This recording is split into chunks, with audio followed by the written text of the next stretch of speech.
think I got it, guys. I really think I figured it out. I think I figured out the last piece of the puzzle. Honestly, it blows my mind my gameplay came to these conclusions. After all the years of playing this game, it legitimately blows my mind. My gameplay comes to these conclusions. I gotta tell you guys, because it's actually mind-blowing. It's actually mind-blowing.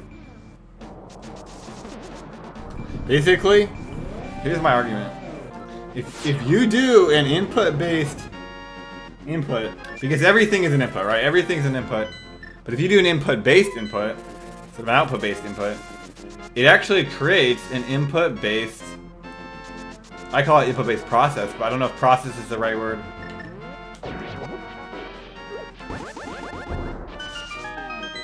Maybe input, honestly I think input-based process is the right word. I'll just go with it. But it actually creates an input-based process. Where if you do an output-based input, it creates an output-based process. So if you do one input-based input, then it actually creates a string or a whole process of gameplay of input-based inputs, right? It's a ripple effect. Where if you do one output-based input, it ripples in the opposite direction. So, big question is, what is an input? What is an input? The individual is an input. That's the ultimate input. The individual, the self, right? So, if arbitrarily you think you can do something, you feel like you can do it, you think you do it, you want to do it, arbitrarily, that's actually an input. That is an input-based input. Not an output-based input. An output-based input is, oh, if I do this, I profit. If I do this, I'll profit. There's an output, I want profit. And if I have an input, if I do this specific input, I will profit. Because the universe does not work like that. You can't control results. You can never control a result. No matter what it is, you can't control it. Even if it's an algorithm, right? And maybe I'm wrong with the algorithm thing. Maybe I'm wrong. I think fundamentally you can't. I think if there's an algorithm, technically you still don't control it, right? How does this apply to video games, right? How does this apply to a video game? Well, it's pretty obvious, I think. If you don't want to do something, don't do it. But more importantly, if you don't think you can do something, don't do it. It does not matter anything. Nothing matters here. The only thing that matters is if you think you can do it or not. And this, I think, is what practice is for. This is entirely what practice is for. Because the problem is, even if you think you can't do it, even if you succeed, it creates a process of output-based inputs, right? It creates a process of that. And so what happens is you're actually going to fail something else. You're going to fail something else. So even if it doesn't matter, it's actually slower. It's actually slower. That's what my argument says. That's what my argument says. That's mind-blowing. That's absolutely mind-blowing for me.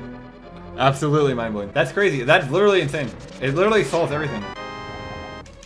It solves all the questions I had. Every question I had about gameplay, it answers. It even answers this big question of what is anxiety? How do you fix anxiety? Right, that's the big question. How do you fix anxiety? Well, you do an input-based process. You do an input-based action, which creates an input-based process. If you can create an input-based process, the anxiety disappears. It doesn't exist, and it doesn't exist because you defeated it, but it doesn't exist by effect of never existing in the first place. It never has a chance to exist, right? What does this mean for gameplay, though? It means you need to figure out the fastest thing that you're 100% confident doing, the fastest way to physically and mentally do it, approach it, and also every single backup, because what you're gonna do changes. What you think you can do is constantly changing. So you need to figure out every backup situation, right? This is what it means for gameplay.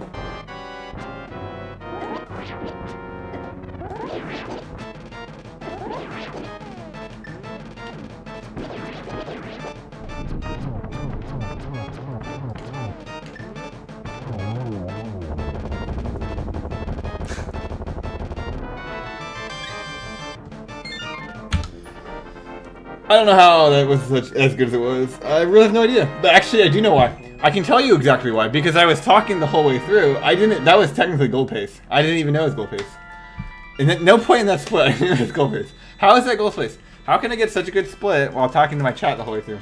Not even paying attention to the game. It's because you never make an output-based decision What happens is, if you only make input-based decisions, rather, what happens is your gameplay becomes input-based. The whole thing becomes input-based. So I'm constantly I'm only doing that whole split. I only did things I can do. And it's by effect. It's a script. It's a script that you follow. And so the whole thing, you don't even have control over it. You just play good. You play good without even paying attention to the game. That actually, I think it was gold. I think it was gold sort up.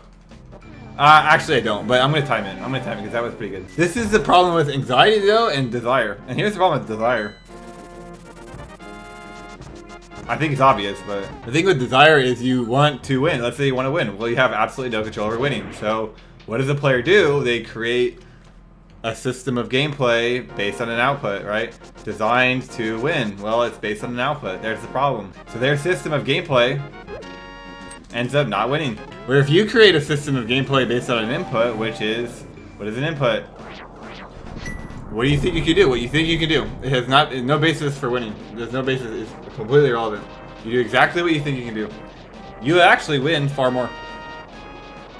Assuming the gameplay is there. Right? Assuming the game, because the gameplay, let's say the same person, so the gameplay is identical. The person with an input-based gameplay will end up winning a lot more because of that. But it's interesting because what's the output-based solution for this? It's to create an input-based gameplay based on an output. Right? It's a self-defeating problem. It's a self-defeating problem, so it keeps killing itself. No matter what you can do, you're always creating an input that is designed to win, which you don't have control over. No matter what. So what is the real solution to this, right? But if you can find an input-based input, then suddenly it doesn't exist. All these output-based problems, they don't exist anymore. They don't exist at all. So you can take a player who's terrible at the game and they can magically be a good player. So how do you find an input-based input for gameplay? How do you create one? Well, this is the idea. This is the idea. How does the game work? How does the game work? There you go. Go even deeper. Why do you do no reset runs? Why? All this is a solution of no reset runs. All this spawns from doing a no reset run. A no reset run is an input-based input. Think about it. No, I do a no reset run because the game it's true to the game. It's true to the gameplay. It's always a complete solution to the gameplay. So it's true to the gameplay. There you go. There's an input-based input. What happens on an input-based input like that? You create more input-based inputs. It creates a process of input-based inputs, or it creates a process of inputs. Actually, no, yeah, it creates a process of input-based inputs. So it spreads. It spreads. And so what did I come up with when I stopped resetting? I stopped raging.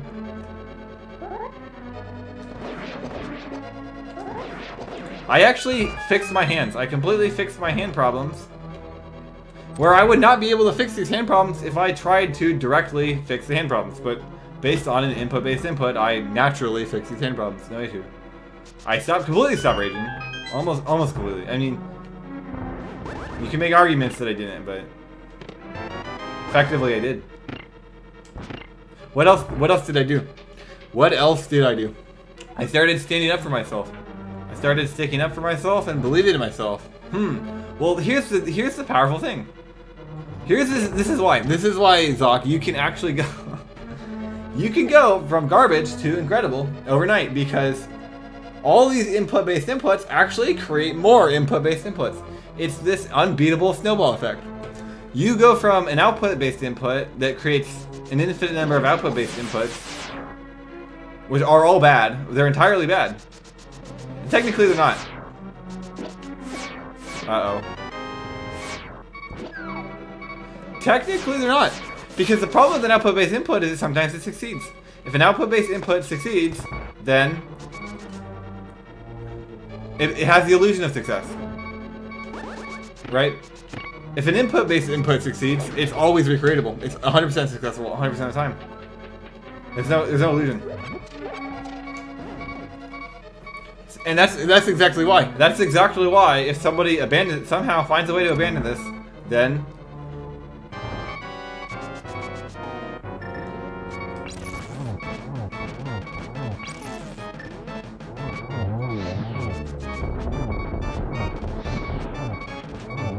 everything will be fixed. Everything will be fixed overnight.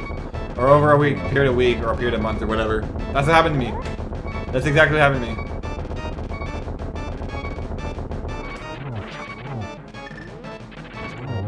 Isn't that mind-blowing? Isn't that mind-blowing? Isn't that an absolutely mind-blowing thing? It completely shocked me. Why do you think I was having so much fun last run? Why do you guys think I was having so much fun last run? Because I realized all that I realized last run, and it blew my mind.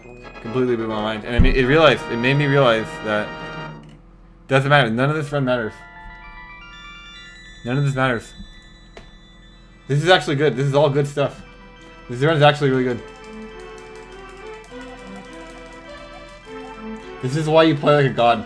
When you're on a god tier plebe pace, what is an input-based input?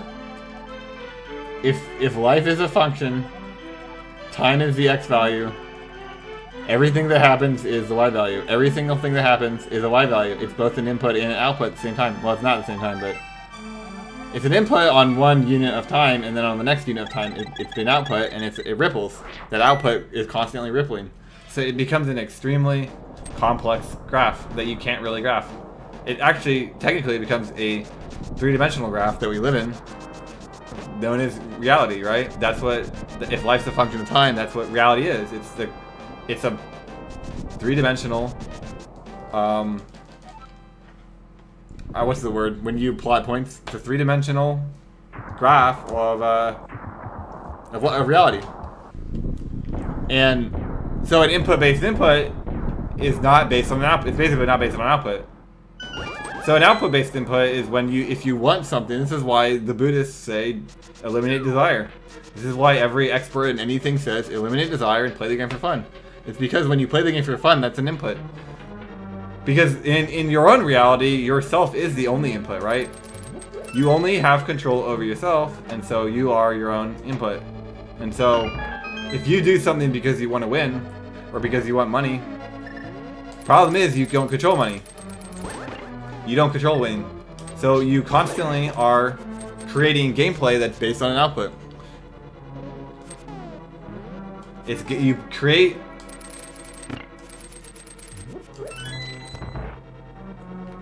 create a system of gameplay that uses an output that's based on an output. That's what an output-based input is, right? Because everything's an input. So that's like the God RNG that never happens and is irrelevant. So what's an input-based input? Well, look at yourself.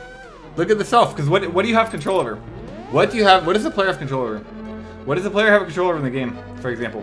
What do I have control over? I only have control over my D-pad, and then the buttons when they're on the active frames. That's all I can do. I can't do anything right now. Now I can press down, dash, press up. So if you decide an input based on inputs, as in what you can do, based on what you actually control, that's what an input-based input is. That's all it is.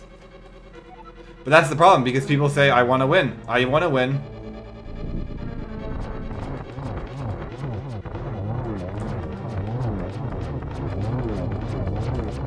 I want to win, and so I need to create a system of gameplay that will win, right?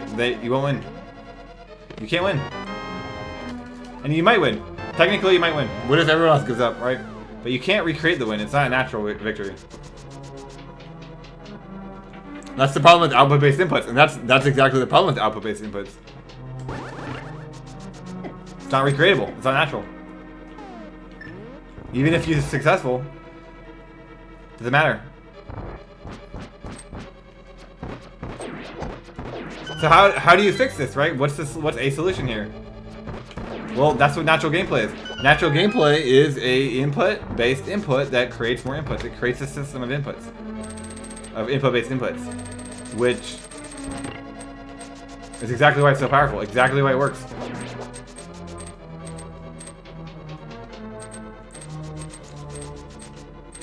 Is that that's mind blowing? I don't know if any of you guys, you know, understand what I'm saying, but like, that's absolutely blows the mind.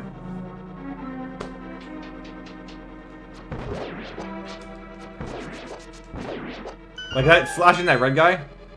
This is why it's an input. Right there, see how you go above him? Because I'm confident, I know if I go above him and slash it'll work 100% of the time. I'm actually confident that it'll work. If I just do my, that's the thing. Where, before I need to finish the room. Before I need to finish the room, that's the output-based input.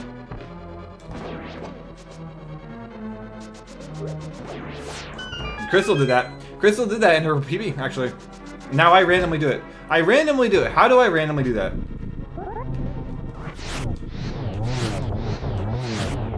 How can I randomly do that when I've been playing this game for 4 years and I've never done it? And suddenly, the second run I realize this stuff, I am able to do it. How is that possible? It's because whenever you do an input-based input, you actually create more. You create more, and so what happens is your gameplay explodes. It completely explodes.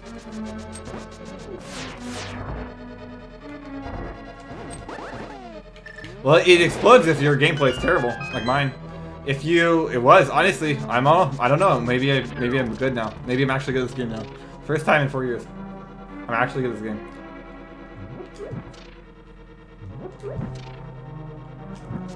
That's the thing. What's the result? I need to finish this room. I need to win, and so I need to finish this room fast. So I find the fastest way to finish this room, and then I try to do that every run. That's an output-based input, right? This is the problem. It creates more, and it spreads, and then you lose. Because it doesn't work. Even if you say, I want to be consistent, right? Doesn't work.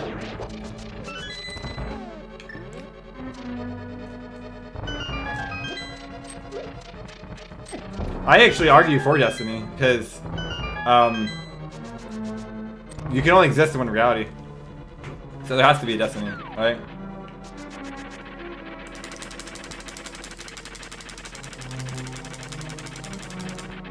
There has to be a Destiny. Because you can only exist in one reality.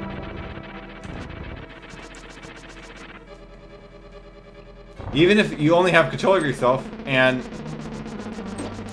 it's an infinite number of possible realities, you can still only exist in one reality. That's why I honestly think that. I 100% think that's true. It could be flawed. Honestly, it could be a flawed argument.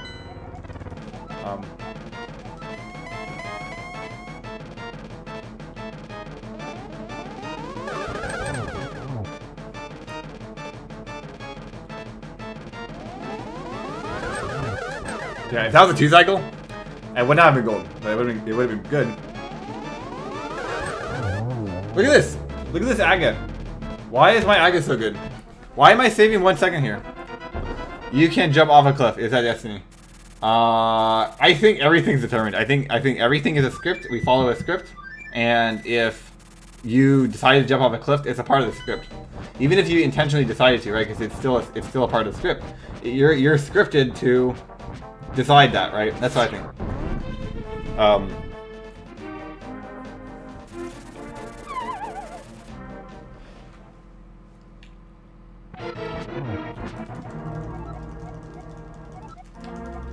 That's also why I think the brain is an ascendant organ.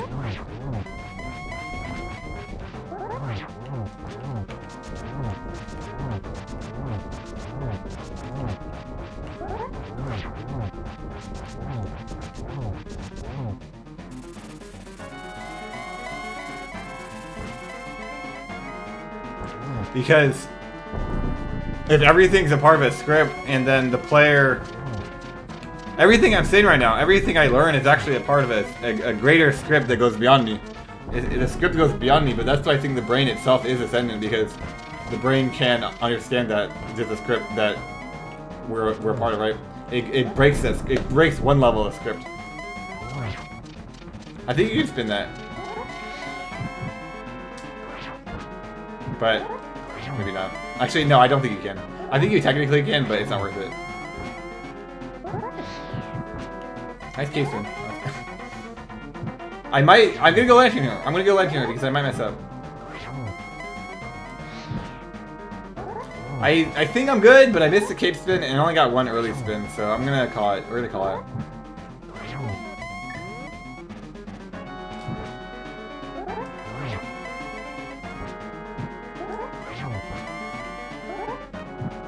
Yep, so going lantern was the right call. Going lantern was actually the right call. This run would have died if I had not gone lantern. Alright, why did I do it? Why am I so far back? Hey, 124! That's pretty cool. I'm honestly shocked with 124. No. This is why though. This is I'm like dashing low.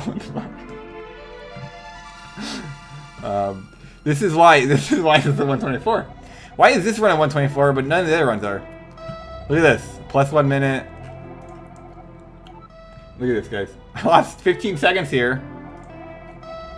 10 here. I only lost 26 in this run. I lost 26 seconds in the run, even though I lost 25 at the end. And 6 here. And 5 here. What's going on? And I lost time on one of my worst splits. So, this run's actually really good. No zero cycle. Maybe, I don't even know. I don't remember. I literally don't remember. But that's what I'm saying. Like the brain can actually go beyond. It can realize that we are a part of a script, right? The brain can actually process that as a thought. I can realize that I'm a part of a greater script, right? I can't realize I'm a part of a script greater than the script that we realize. That goes beyond me, because I could otherwise I'd be able to think of it.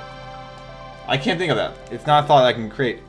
But look at an animal. Look at an animal. Look at a cat or a dog. Or a gerbil. They can't create a thought that they live in an existence that's a part of a script. They cannot create that thought. That's the thing with the human and animal brains. That's the big difference between the human brain and the animal brain. Why are humans able to create that thought? I have no idea. No one knows. That's why people think we're from. When does my script? Might not. I think it does. It might soon. I don't know if everything I'm saying is true. It might soon, but it comes down to gameplay, and is my gameplay good enough? Maybe. I gotta start practicing. And actually, you know what? My argument about practice is you don't force yourself to practice, because your practice is based on what you think you can do. So if you think you can improve, if you actually improve, then you will naturally practice. You will naturally practice because you realize I'm not doing this right. So like, okay, obviously I need to practice and fix this. Problem solved. So I'm saying the best players, what they do is actually they create a system of gameplay that allows them to find errors and then fix the errors instantly, everywhere across the board. In runs, so this is what Zelda does, right? When does he practice? He's never practiced on stream. So what he'll do is he will do a run, do 2 runs, and then 3 days of doing 2 runs, he realizes, I'm not doing the screen right, or I'm not as good at the screen as I thought I was. Maybe I should practice it. Maybe I should figure out this specific problem. They spend 5-10 minutes, figures the problem out. Now he's a better player. And that's happening to Zelda. Multiply that over 4 years, or 3 years. You know? This is the input-based process that creates more input-based processes. See, my confidence that I can get the record right now is extremely high. It's extremely high. I can, in fact, abandon strategies that I'm not confident with that save time because I don't need them. I realize I actually don't need these strategies. What I need the whole run is to be on bait. I need, the most important thing for me, the whole run, every run I do, is to be creating input-based processes. That's the only thing that matters. This is why this is so powerful. That's the only thing that matters, because what's going to happen is I'm going to make, for example, one input-based process will make 10 input-based processes. It will make 10. It'll create a process, input-based processes, which will result in 10 more, right? So, what matters here? This is way more important. That's going to save more time than saving. If I save 30 frames in one screen, I'm actually going to lose time in the long run. I save way more time by creating input-based processes. I'll save 10 seconds easily in Dark World, 20 seconds, 30 seconds, casually. Well, if I do the opposite, the run ends. If I hover, the run ends. If I even get across the hover, I die again. I die again. What's the point? But if I kill again or Boulder very slowly, I save time. It actually also explains another thing. This explains why when I do something, if I'm not confident on something and I don't do it, I actually become confident on it. I then become confident on it. That's why. That's exactly why. Isn't that crazy? That's nuts. That's literally nuts. It explains everything. And it gives me an answer for everything. I now have an answer for every question. Every single question is answered by exactly that. The only questions that aren't answered by that are hyper conceptual questions that I can't even ask, so it doesn't matter. And actually, it would technically answer them, because all I need now, I have inputs and outputs. Nothing else matters. I have everything all the tools I need. It's not even tools anymore. It's like fundamental logic is in my disposal. It's completely at my disposal. 108.43.66. Let's see what the split was. This is a good mire. Let's see exactly what it was. You guys want to know something funny? Like actually funny? Enough of my philosophy talk. Enough of the talk about philosophy or gameplay or any of this stuff. Let's just talk about some good old fashioned humor. The guy I blocked, the guy that came in my chat and called me rude, which is actually rude in itself, that I banned in my chat, permanently banned. He's the only guy I permanently banned in my chat. He then followed me. Can't make it up. I cannot make it up, guys. Why would you follow someone who you can't talk in their chat? Why would you do it? What is the goal here? What do you gain? So what's the secret to success online? What's the real secret to success? Using this as an experiment, a thought experiment. What's the secret to success here? Somebody says that you can't be rude to the link past community. You don't like the link past community, but you can't be rude to them because of some arbitrary output, right? Based on an arbitrary output, you cannot be rude to them. Even though they've done nothing for you and you hate their guts. And they hate your guts. But for some arbitrary reason, you're not allowed to. So what do I do here? Do I say, okay, I'll bend to their will and do what they want, and that's my way I'll be successful online? Or do I tell them to fuck themselves and then ban people in my chat who are rude? Apparently, it's banning people. I'm getting more results banning people. I get more views. I get more results. I get better, dedicated, more loyal fans by banning the trolls. Calling the trolls out and banning the trolls. What's the secret to success here? The trolls are actually reinforcing my behavior to ban them. That's all that's happening. I ban a troll. They block me. They unfollow me. They leave my chat. They stop talking my chat. Wait a minute. This is a good thing. I call a troll out. A troll messages me, calls me a psycho. Calls me a psycho. Attacks my YouTube. Calls me a retard, right? And I can guarantee you guys, he's telling everybody else in this community this too, right? They're all talking about me, and they're behind the chat. That's what these link past trolls do. They call me out. So, what do? I call them out. I used to just, accept the hate. Now I just call them out. I just call them out. Obviously, this guy doesn't like me. Why are you following me? If you don't like me, why do you come in my channel every day and say hi when you hate my guts? I don't understand. It doesn't make a lot of sense to me. But I just call them out. I say that you're a troll, and obviously you hate yourself. Obviously, some kind of jealousy going on here. There's some degree of jealousy going on here. Obviously, right? It has to be. What else is it? Then he blocks me. Wait a minute. That's a win. This is something I've been trying to get for a while. I've been trying to get him to block me for months. Suddenly he blocks me because I called him out. So what am I going to do? I'm going to call him out again. Obviously, I'm going to call him out again. In fact, I'll call him out 10 more times. Why not? 100 more times. Everyone, all that does is make it. I want to call. Think about this. This is an input-based input that's creating more input-based inputs. It's an input-based input. It's an input-based input that creates an input-based process, or a process of input. It creates a process of input-based inputs, right? So what happened? I did something I wanted to do. I wanted to call someone out because they hate my guts. They hate my guts, so I called them out. Then they blocked me. Well, wait a minute. Now I feel good about myself. So I call a different troll out. He unfollows me. Now I feel even better about myself. It's a cycle. It's a complete cycle. Actually, guys, I'm gonna tap out for today. And I'll see you guys tomorrow. Hopefully I do 6 runs tomorrow. Honestly, 4 runs is cool, but let's step it up to 6. Let's step it up to 6 a day. I think I can do 6 a day pretty easily. 4 is cool. It's fun to do 4. Nice afternoon, but I don't even feel like I'm playing the game. Honestly, I don't even feel like I'm playing the game. I feel like I woke up, went on a run, talked to an old friend that hates my guts. Then I blocked him on Facebook because he's an asshole. No effort, by the way. And then I do 4 runs in a row. For fun. So I'll see you guys later, and hopefully we can do 8. Hopefully we can do 8 to 12 runs a day. That's my goal. Let's see what happens.